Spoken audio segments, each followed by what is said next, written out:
Good evening, everyone. Thank you again for joining us for the Greater Penn Island Lions monthly meeting. Though we have not had it for a month, a lot has happened since we've seen you all. But as one of our great supporters and great partners, Brent is here with Ledgewood Roofing, has another commitment he's to the town of. I'm going to let him talk to you a little bit about something so very important. We all know that we have been struggling with either underinsured, uninsured, or just the discrepancy between the funds that the insurance wants to give us for our roofs, amongst other things. Brent has something incredibly valuable that he can contribute to this island. He has already put over 38 roofs for free on this island for survivors in need. We know there are so many more to go, so he has some valuable services he can provide. So I'm going to pass this right over to Brent.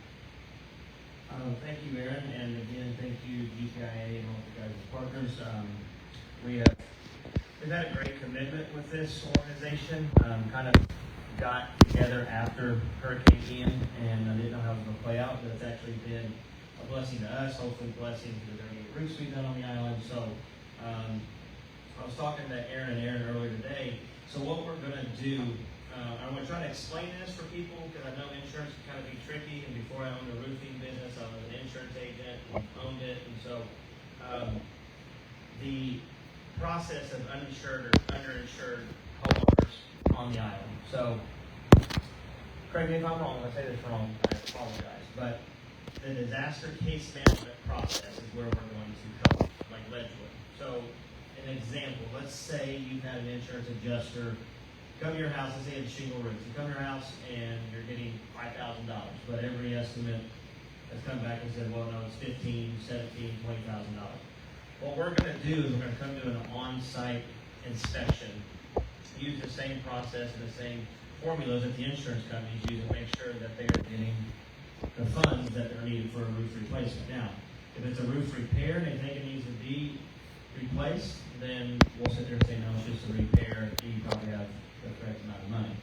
Where we have seen a big problem on the island and all of Southwest Florida is that some homeowners are getting confused when they get that first check, saying, oh, they only sent me $7,000, but I have an estimate for $21,000.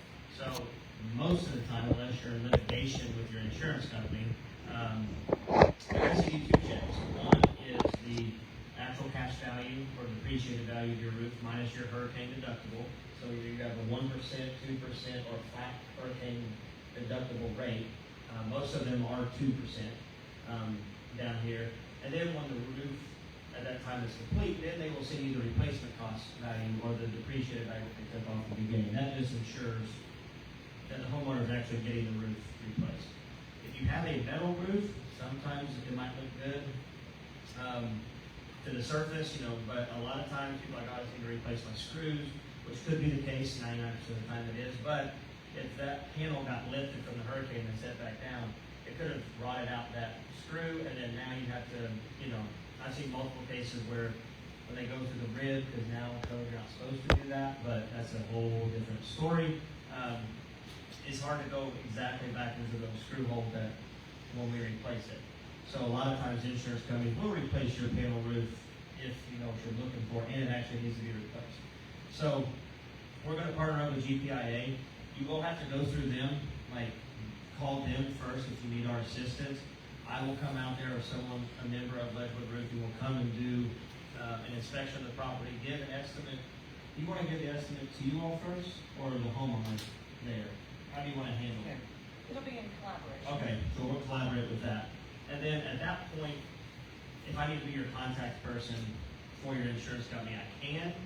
But probably if you're still waiting on insurance money at this time, either A, your litigation, you're dealing with a public adjuster, or an attorney. So once it gets to that stage, we can't help you until that's been settled. Now I can be there and they can ask me questions, but they don't want to talk to me because I'm a roofer. So that happens. But really it's just informing the homeowners, and the survivors on the island, like, hey, you don't have to give up on the process just yet.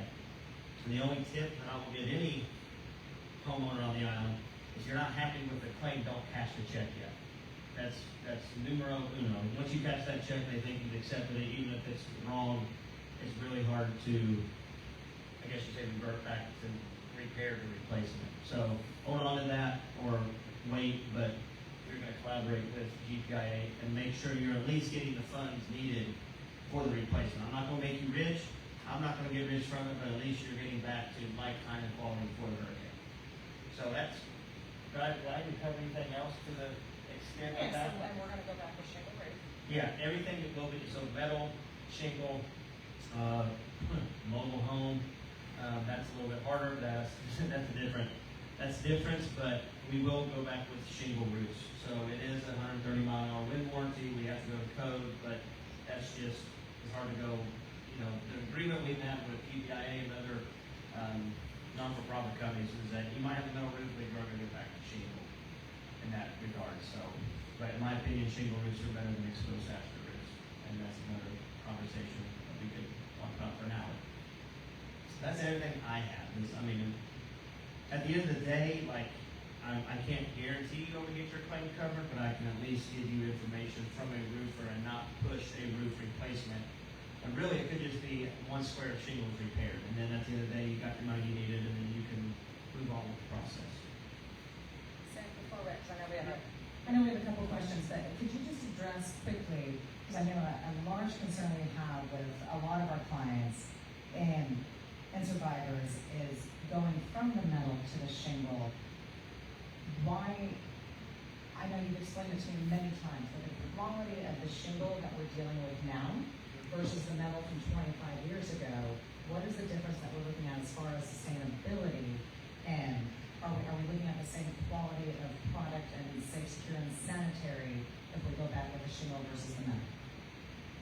Yeah, that's a good question. So, I hate, just for record, I hate 5B metal. But I don't like it. Like, so I hate it already. But that's the Key West look that everybody likes. I'm not a big fan of it. But the shingle we use now, we do 6-nail that. So in code, you only have to 4-nail. So we 6-nail it, and that brings the wind warranty up from 110 to 130 miles an hour when it comes to wind.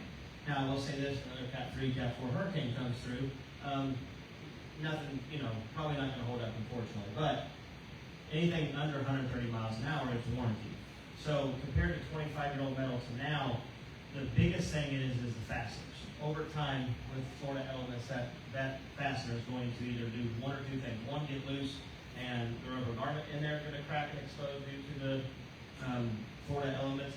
Or two, it starts rusting. The metal can start rusting. With this shingle and with the new insurance, I know that's not a popular word, but with new insurance requirements, exposed fastener metal is 10 years right now. After 10 years, you're going to have to get an inspection, and the same with shingle roofs. So when it comes to the longevity of your roof, one, there's no rust on the shingle. Two, they all have the new 15-year algae protectors. Some of them have 25-year algae protectant on it. I tell everybody, I've only been in this game for 7 years, so I don't know if it's actually lasted 25 years. But no one really does, but that's what they're saying on the shingle brochure itself. And the other thing with metal, for me, compared to the shingle now, like, we are going to upgrade your underlayment to a peel and stick underlayment than what you probably currently have now underneath your metal roof, which is either the old 15, 30-pound felt, maybe synthetic felt, depending on what your roof is. But that underlayment is the most important part of your roof. That's what insurance cares about. That's what, if something were to happen, by the grace of God, another hurricane or whatever, that peel and stick actually kind of seals itself. Not 100%, but it will get to 90-95% where you're not going to have a bunch of water intruding your home. Right now, if that happened on a metal roof, you're no bueno, basically. So the roof system that you have that's 20 years old now from a metal roof to a shingle roof today would last better than a hurricane, and it's better. I think it looks better. That's just a me thing. That's all opinionated. But overall, the longevity, you're getting an upgrade, even though a lot of people think it's shingle and metal, but that's not the case. Perfect. So I know that has been a very large concern. Do we have any questions about, and we're going to get into the DCM process in a few minutes, because we've had a lot of questions online about how that actually works. So we will talk about how, if you are needing Rhett to assist you with an insurance quote. We'll talk about that in a few minutes. But are there any other questions about how the estimate from Ledgewood and to assist you with your insurance would work, or any questions about metal to shingle? Because again, through GPIA, we are offering the shingle roofs where available if needed. Any questions? This got brought up to me from one of your people that we've worked with on GPIA, so I want to say, even if you have a signed contract with a roofer, I'm not here to steal their work. I don't want to do, there's plenty of roofs to go around, it's okay. But you can still use this process, it will help, I promise it will help. If I come out there and I get you a full roof replacement and I spend 3 hours with you, I'm not, like us at Ledgewood, we're not obligated to say, hey, you gotta use me now. This isn't like a free promotion for Ledgewood Roofing. We're blessed to be in this situation. We know some homeowners are not blessed yet and are dealing with a difficult situation. So we're just trying to help and extend a hand to them, that's all. So don't hesitate. You know, I have one person that they went with someone else, that's fine. At the end of the day, we're doing our part, you all did your part, and the insurance company finally did their part, and then they're back into, you know, a home that they can live in again. So don't hesitate, give them a call, and I'll come take care of you. Even if you say, I got a signed contract, that's fine. I'll probably be able to convince you to come with us at the end of the day, but at the end of the day, it doesn't matter. Like, stick with your roofer, stick with the person that you trust, but we're just giving you an extra hand to, you know, help you out on the process. Any other questions on Cameron? Well, again, Brett, as always, thank you so much. And like you said, this is not a sales pitch. This is just another, as we're saying 19 months later, the different hoops that we're having to jump through as survivors. And then we'll talk about this in the DCM process here in a little bit. But as Brett has to get his teeny little baby somewhere else, thank you so much for joining us this evening. Really appreciate it. Thank you. With that, we are going to jump back into our formal agenda. Those of you who are reading it, we're going to do the GPI State of the Union. As always, no introduction needed probably, but Lieutenant Colonel Aaron Beretta. Great, thank you so much, Brett. And I just want to highlight, going back to the beginning, it was mentioned really quickly, but Ledgewood Roofing, in conjunction with multiple donors, has provided 38 roofs at no cost to the homeowner. So, big round of applause to them. That really is phenomenal. And their commitment to doing that for the island is amazing. So, we'll start off, though, we're going to with Treasurer Celeste. What's that? Yeah, ask Dave, you want to... So we'll invite Dave Connor, and I feel horrible. I didn't ask the amazing Janine to put a placard for the dais. But you all know Dave Connor, the one and only Dave Connor, the treasurer of Greater Pine Island Alliance, is going to provide our financial update. Oh, well, of course you have one. Spelled wrong. Just had to do it. Okay, treasurer's report. I'm just going to read off for March. Total revenue brought in was $73,248 and change. Our total expenditures were $44,968, which gave us a net revenue of $28,279 for the month of March. Do you want to do the January through March, or we do? I think the other thing that, again, as we are always in ebb and flow, one of the interesting things about this organization is so many of our grants are reciprocal. Anytime anyone has a question about our financials or how the finances are spent, it is an open door policy. We're happy to announce or welcome you into the office. As our spend funds, they are usually paid in arrears. So when you look at a piece of paper, it doesn't always accurately reflect the bottom line. Is that fair to say, Treasurer? So it can be confusing, and that's why sometimes we keep these very brief. Anyone who is a bean counter at heart, I'm happy to sit down and talk through it with you. Any questions about the financials? As always, Dave Connor, ladies and gentlemen, thank you so much. With that, Aaron is going to continue through the State of the Union. Thank you very much. Thank you, Dave. All right, so we had a very exciting Camp Noah. So once again, we had announced an opportunity. I think it was also an Eagle several times, Pine on Eagle. but sponsored by the American Red Cross. During spring break, we were able to host the children from Pine Island Elementary. That was in conjunction with the St. James Civic Center, and we were able to have camp there during that week. We had a lot of great sponsors. Just want to also, mention that even the Catholic Church there, food pantry donated some food out there to the children and youth. We had Punch Industries help with some breakfast meals. We had multiple restaurants across the island, being the Nest. We had Street Eats sponsor. We had One Eye Jake, and then what am I missing? Publix also sponsored. Multiple great organizations just across the island that helped us with that. So I want to thank everybody. And also just thank internal staff, Janine Harpinski, the great admin for the team. She took that on herself to organize it and work through the curriculum with the kids. But a lot of exciting results from that. And happened to be at Pine Island Elementary a few days later with Miss Aaron and saw one of the children. They said, "When are we doing that again?" So for that means it was a success, as the way we see it. They were happy to be there.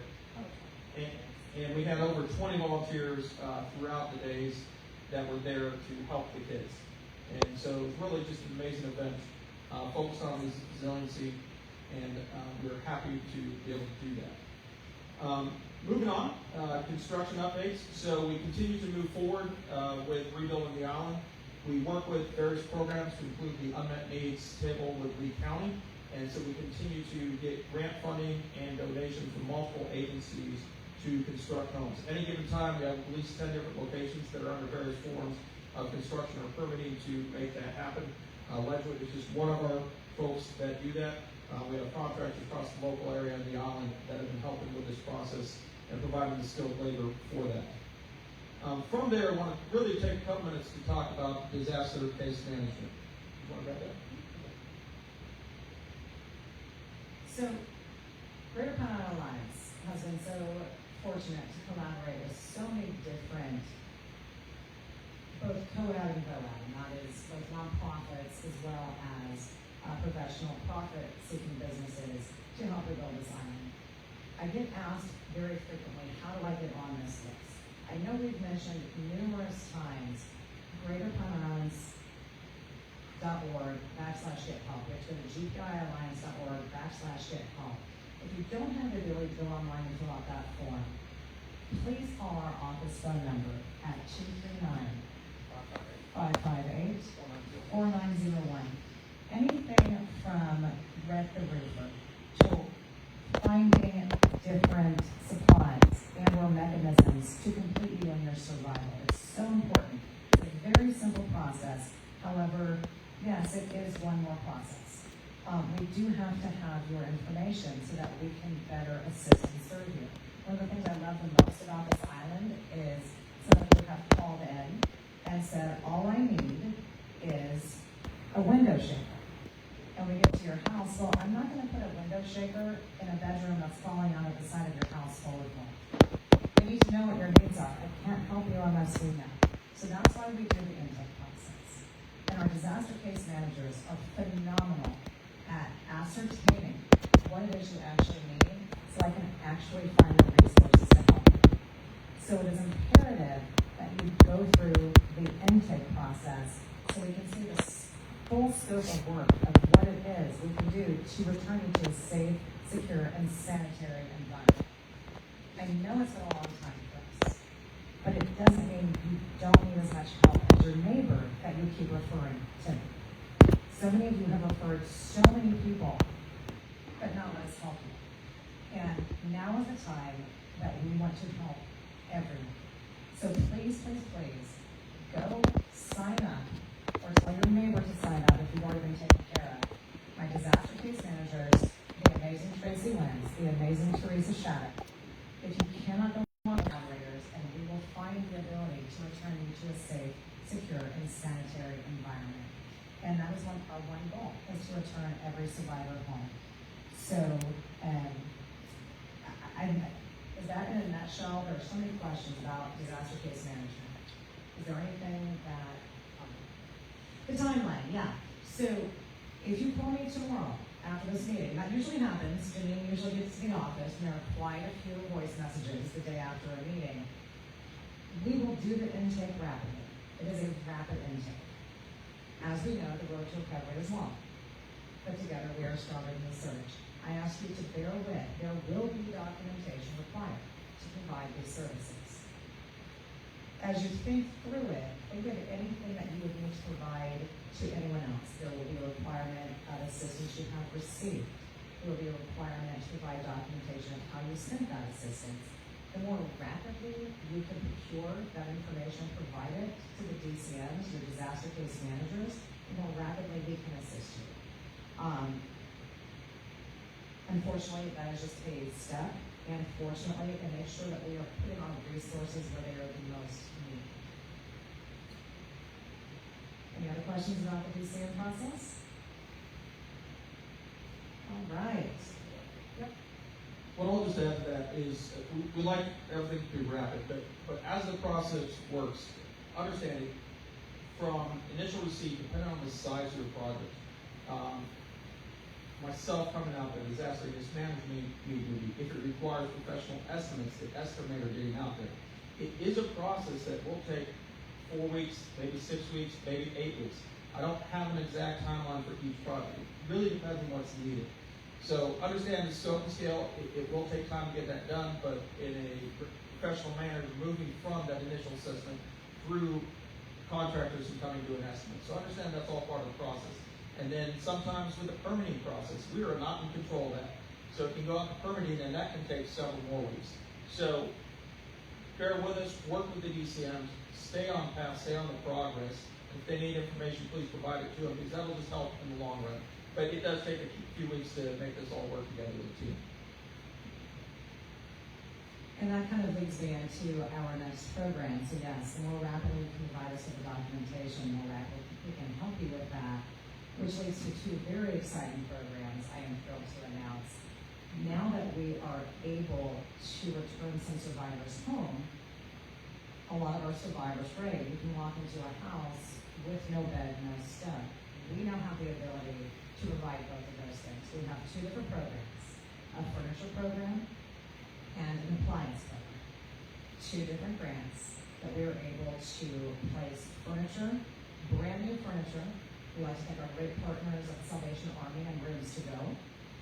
And then appliances from another great partner who is yet to be identified publicly. Up to $15,000 as packages. But this is all in conjunction again with our disaster case management, with having that documentation in it. We want to help you. So $10,000 worth of brand new furniture and brand new appliances. So please work with your disaster case managers if you are back in your home. If you just received, I love nothing more than when I am stopped on Stringfellow because someone's manufactured home is blocking the road. All that says to me is I will sit here and wait because someone is getting their new home. It's so special and so impactful, but we now have the ability to provide brand new appliances and furniture. So again, please, if you have not, gpialliance.org/get-help, and we'll get you in those programs as well. We're also thrilled to announce that in collaboration with Cape Christian, we will be reopening the Shed Project. Cape Christian has committed to coming out and rebuilding the Shed program, the temporary storage container program. If you have been in that pipeline, I know the team has been reaching out to you. That will commence here in a few weeks. If you are not in that pipeline, then please reach out. gpialliance.org/get-help. Cape Christian is going to come out and fully assemble and deliver these temporary storage containers, which just absolutely thrills me. Erin, do you want to know?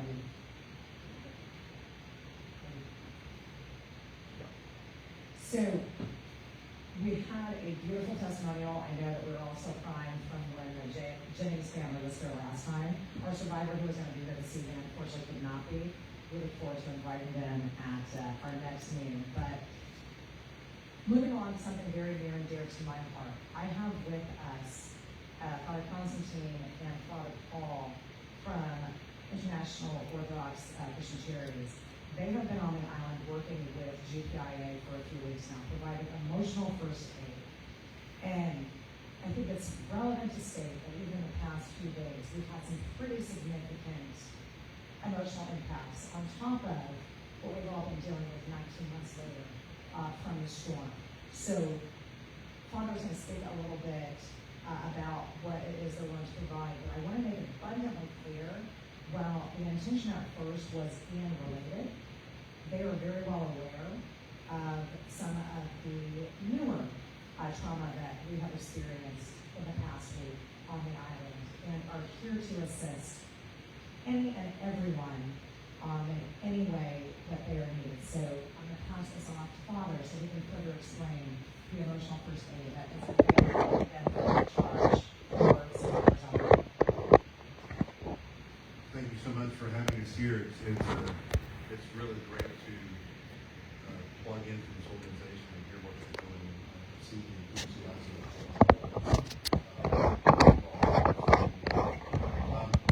International Orthodox Christian Charities began back in the 90s. It was originally a group that was helping internationals, a group of all the Orthodox churches in the United States coming together to serve people in the world. So it was based in the world. Things started happening in the U.S. and they said, what are we doing for our own people here in the United States? So they created what's known as the U.S. programs and the frontliners. It's called the frontliners, and that's a group of Orthodox clergy, Orthodox Christian clergy, and also lay people who usually have mental health or professional backgrounds who respond to disasters in the United States to provide generally chaplaincy, emotional spiritual care, psychosocial support. It goes. There's three phases. First phase was to train our own people to get into some additional baseline training, and the second is now that we're deploying here in the areas. We're working actually in 4 counties of Lee, Charlotte, DeSoto, and Sarasota counties, and we're really looking for partner agencies. And to be honest, one of the things that we have sort of identified as a gap is taking care of those who are taking care of others. And sometimes it seems like everybody is going 100 miles an hour taking care of others, and sometimes we need to make sure there's something there that can take care of themselves. So we'll get caseworkers, first responders, all those, but also the people, the people, the citizens here in Pine Island and the 4 counties. So the first was to train their own people. Second, we're deploying to provide emotional spiritual care, psychosocial support to those who have need of it. And so you can contact us through the Greater Pine Island Alliance, the phone number that you gave out there. And we also have some flyers here where you can contact us. The third thing of the Project Ian is that we wanted to train ourselves, come provide service, but we're not going to be here. We're not going to be here forever. We came in to help and fill some gaps in, but what we thought we would do is provide some training to the people here and in those 4 counties so they can help support the people that they work with even better. So we're partnering with another organization to provide certified training through the International Critical Incident Stress Foundation. We'll be doing 2 trainings. Well, we do 4 trainings, 2 classes at 2 different locations. The first location is going to be in Venice, and that's going to be May 28th to the 31st. And we're going to be offering a class called Emotional and Spiritual Care, providing emotional and spiritual care after disasters. And the other one that we're going to be providing is stress management for trauma service providers. So it'll be 2 classes in Venice, and then there'll be 2 classes in Fort Myers. Those trainings are free of charge. They're open to anyone who works with disaster-related response, or just a general citizenship who wants to empower themselves to be able to better help their communities. So those are the 3 prongs of our approach: to train ourselves, we need to help respond, and then also offer some training so that the community can be better prepared to offer services in the future. We'll have some flyers and things up here, but does anybody have any questions or anything that I can answer? Father, welcome. So a couple comments I want to make. We'll get the flyers posted online and through Facebook so everybody can have access to those. But the term, when it first came on board, that it really, I think, helped me and helped understand was called emotional first aid. They have been on the island now for over a month with multiple teams coming down, and they'll continue to be here for multiple weeks. And one of the things I would stress, and myself in talking to the teams that have come down, is even if you just need somebody to talk to, and I think one of the unique things that caused this program to occur is initially ILCC responds immediately following the disaster, and actually did send some people down to Pine Island following the disaster. But what we've seen is that resiliency over time tends to wear down, and it's somewhere around that 18th month mark that individual resiliency, especially when you're going back to a home that might not be finished, or maybe you're still in a trailer trying to wait for your home, that the individual resiliency wears down. And one of the unique things this organization does that I like, emotional first aid, is they're also here just to listen. So whether it's 5 minutes or whether you need an hour, having seen them deploy multiple teams down here, they are here to listen and just to hear what your concerns are, or if you've gotten to that point where, man, I don't think I have much resiliency and I just need a shoulder right now. And that's one of the great things, having worked with this organization for the past few weeks, that I do believe they have to offer. So, we really welcome that. And if you guys have any comments on that side, just listening and talking to people, because I know that's a lot of what you do as well.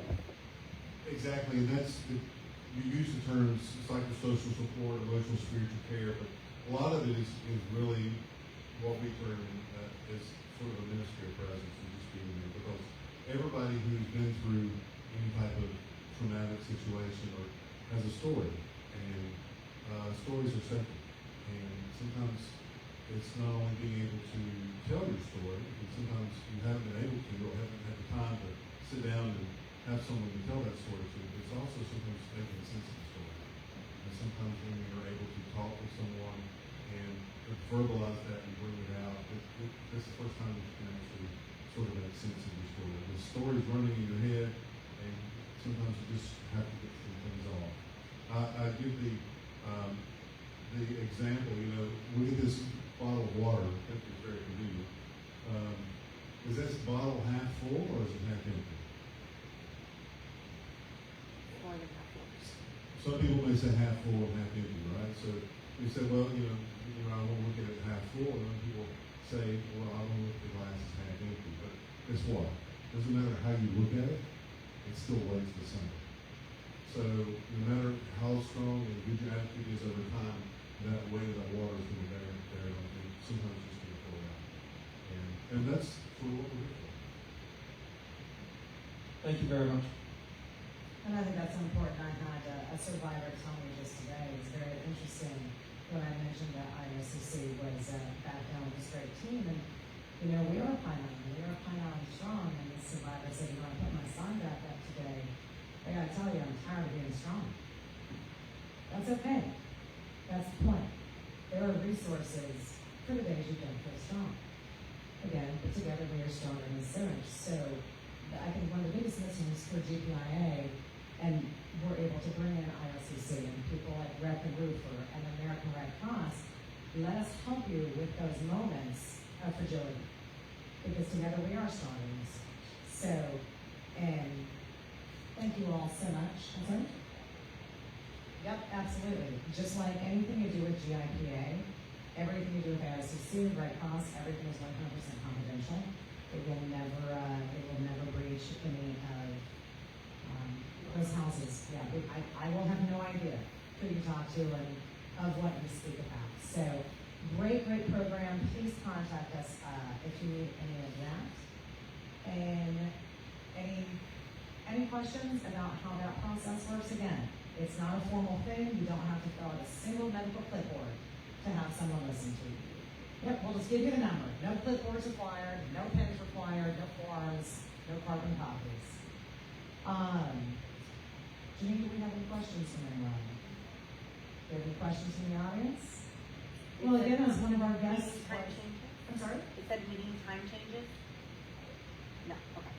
We will potentially be announcing a meeting time change. I had to leave the prior meeting, so I didn't get that information, but I will send it out.